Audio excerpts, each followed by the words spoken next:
عمر چیمہ کا ٹویٹ بتاتا ہوں، پھر آپ کو گیم سمجھ آئے گی۔ خان نے NRO بھی مانگا تو کیا مانگا؟ آپ کہیں گے کہ یہ تو کوئی ایسی بات نہیں ہے۔ پھر ٹاؤٹ نمبر 2 منیب فاروق کا ٹویٹ آتا ہے، اور یہ تو بہت ہی بڑا ٹاؤٹ آج کل بنا ہوا ہے۔ بہت اچھا فیصلہ ہے، کسی طاقتور شخص نے اعلیٰ ظرفی اور رحم دلی کا مظاہرہ کیا ہے۔ ایک سزا یافتہ سابق وزیر اعظم کی سزا یافتہ اہلیہ کو گھر ہی سب جیل قرار دے کر تا حکم ثانی رہنے کی اجازت دی ہے۔ اس کے لیے درخواست خود عمران خان اور ان کی اہلیہ بشرا بی بی کی طرف سے کی گئی تھی۔ صرف اتنا یاد رکھیں کہ یہ رحم دلی کسی نے میاں نواز شریف کی بیٹی اور آصف زرداری کی بہن سے نہیں کی تھی۔ مریم نواز کو جب ریسٹ ہاؤس منتقل کرنے کی پیشکش کی گئی تو انہوں نے منع کر دیا تھا۔ تو ناظرین کرام، آپ کو کہانی سمجھ آ گئی؟ یہ کہنا چاہ رہے ہیں کہ عمران خان اب منتوں ترلوں پہ اتر آیا ہے کیونکہ ہم نے اس کی بیوی کو پکڑ لیا تو اب وہ ہمارے نیچے لگ گیا ہے۔ یہ دونوں ٹاؤٹوں نے بیانیہ دیا تو سارا کھیل مجھے سمجھ آیا کہ اتنی دریا دلی ویسے نہیں تھی۔ ایک بیانیہ دینا تھا کہ مریم بڑی بہادر تھی۔ یہ علیحدہ بات ہے کہ ریسٹ ہاؤس میں بھی تھی، پاس آئی فون بھی تھا جو یوز کرتی تھی محترمہ، اور رہائش گاہ اگر کوئی دیکھ لے تو وہاں استری نہ موجود ہونے کی صرف انہوں نے تکلیف کا اظہار کیا تھا، باقی ساری سہولیات موجود تھیں۔ باپ کے ساتھ روز کھانے کھائے جاتے تھے جب تک بیٹی کے باپ کے ساتھ تھی، اور ٹوٹل باپ کے ساتھ 1.5-2 مہینے جیل میں رہی۔ ایسا نہیں ہوا جیسے عمران خان 7-8 مہینے سے جیل میں ہے۔ نواز شریف نے ٹوٹل لگاتار 7-8 مہینے جیل میں نہیں گزارے، حالانکہ 2 کیسوں میں سزا ہوئی تھی۔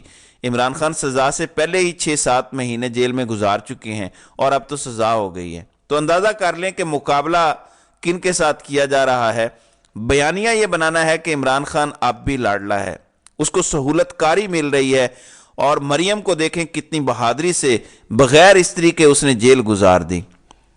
نواز شریف نے کتنی بہادری سے لندن کے اپنے چوری کے فلیٹوں میں 4 سال گزار دیے۔ کتنا بہادر ہے نواز شریف کہ لندن چلا گیا۔ کتنا بہادر انسان ہے کہ تب تک واپس نہیں آیا جب تک ایک بھی حلالی جج سپریم کورٹ پر بیٹھا تھا۔ اور عمران خان کو دیکھیں، منتوں ترلوں پہ اتر آیا، انہی کی منتیں کر رہا ہے جن سے لڑ رہا ہے۔ تو یاد رکھیں کہ عمران خان نے یا بشرا بی بی نے جو اب تک کی اطلاعات ہیں ایسی کوئی درخواست نہیں دی۔ ہاں یہ ضرور کچھ لوگ کہہ رہے ہیں کہ جو لوگ صنم جاوید تک کو نہیں چھوڑ رہے انہوں نے بشرا بی بی کو کیسے گھر جانے دیا۔ دال میں کچھ کالا ہو سکتا ہے، تو دونوں پوسیبلٹیز ہو سکتی ہیں۔ کچھ لوگ یہ بھی کہہ رہے ہیں کہ کیا واقعی بشرا بی بی کے معاملے میں ڈیل ہوئی ہے۔ اس کے 2-3 پہلو ہیں، میں آپ کو سمجھا دیتا ہوں۔ اینڈ گیم یہ نہیں ہے کہ عمران خان کو جیل میں ڈال دینا ہے، کچھ کر دینا ہے اور اسے ساری زندگی ادھر ہی رکھنا ہے، ادھر ہی مرنے دینا ہے۔ یہ اینڈ گیم نہیں ہے۔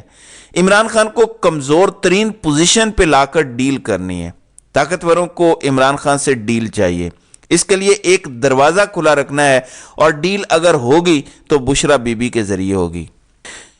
وہ ڈیل کیا ہوگی کہ وہی شرائط جو منانا چاہتے ہیں، سائفر سے پیچھے ہٹ جاؤ، فلاں جگہ سے پیچھے ہٹ جاؤ، احتساب کی بات کو چھوڑ دو، فلاں کے قتل کو بھول جاؤ، گولیاں لگنے کو بھول جاؤ، اور اس طرح کی کچھ دیگر ڈیمانڈز ہوں گی۔ ہو سکتا ہے انڈیا اور اسرائیل کے حوالے سے بھی ڈیمانڈز رکھ دیں، لیکن بالآخر وہ لوگ ڈیل چاہتے ہیں عمران خان سے، اور عمران خان NRO نہیں دے رہا۔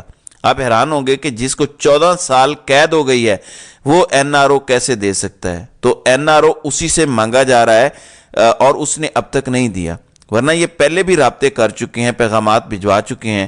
تو اینڈ گیم کا یہ حصہ ہو سکتا ہے کہ ایک دروازہ کھلا رکھا جائے، ایک کنیکشن برقرار رکھا جائے، یہ بھی ایک آپشن ہو سکتا ہے چند دنوں میں پیغامات شروع ہو جائیں۔ ایک بات یہ کہہ رہے ہیں لوگ کہ کیا کوئی کمپرومائز ہو گیا، کیا بشرا بی بی کمپرومائز ہو گئی ہیں؟ اس کے بارے میں کوئی معلومات نہیں ہے، میں کہہ نہیں سکتا، لیکن ابھی تک اس کے آثار نہیں ہیں۔ تیسری جو ابھی سامنے صورتحال آئی، جیسے ہی سزا کا پتہ چلا بشرا بی بی کو، وہ فوراً جیل پہنچ گئیں۔ اب چونکہ جج نے زبانی آرڈر دیا، تحریری آرڈر جاری نہیں کیا، جب تحریری آرڈر آتا ہے تو اس کے بعد وارنٹ جاری ہوتا ہے اور پھر گرفتاری ہوتی ہے۔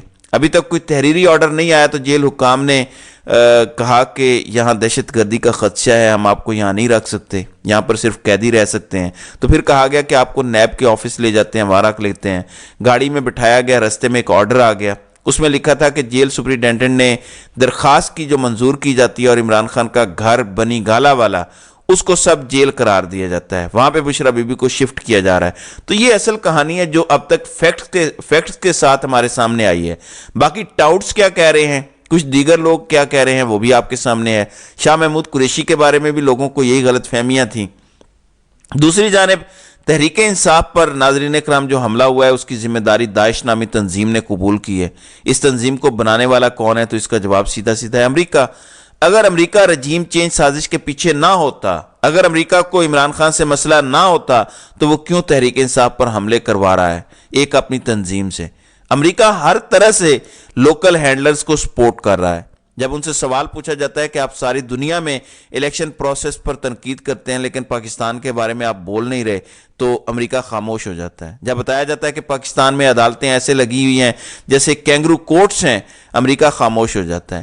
ایک ایک دن بتا رہا ہے کہ عمران خان کے ریموول اور آگے جو کچھ ہو رہا ہے اس کے پیچھے بائیڈن ایڈمنسٹریشن ہے۔ اب دیکھنا یہ ہے کہ اگر ٹرمپ الیکشن جیت جاتا ہے تو اس کے بعد حالات پاکستان اور امریکہ کے کیسے ہوں گے، اور کیا یہ جو بہاریں چل رہی ہیں یہ ایسے ہی چلتی رہیں گی؟